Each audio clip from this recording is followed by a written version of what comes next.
এখানে মুষ্টিমেয় যে বিজেপি দেখা যেত।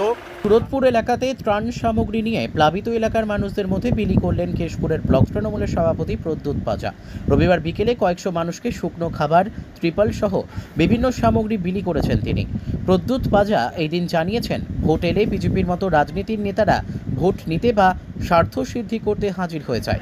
মানুষের এই দুর্বল মুহূর্তে তাদের দেখা নেই, নিজেদের ধান্দায় তারা হাজির হয়ে যায়। তখন আজকে যখন কেশপুর ব্লকের বহু মানুষ প্লাবিত, ত্রাণের জন্য হাহাকার পরিস্থিতি, তখন তাদের পাশে দাঁড়ানোর জন্য কেউ নেই। সেই সমস্ত নেতাকর্মীরা, তাদের পাশে সেই আমরাই রয়েছি, তৃণমূলের নেতাকর্মীরা।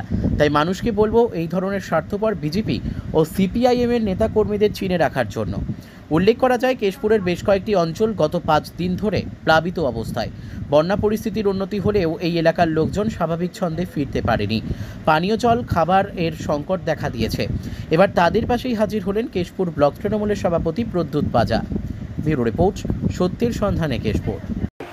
ক্ষতি হয়েছে তাদের তালিকাভুক্ত করা হচ্ছে।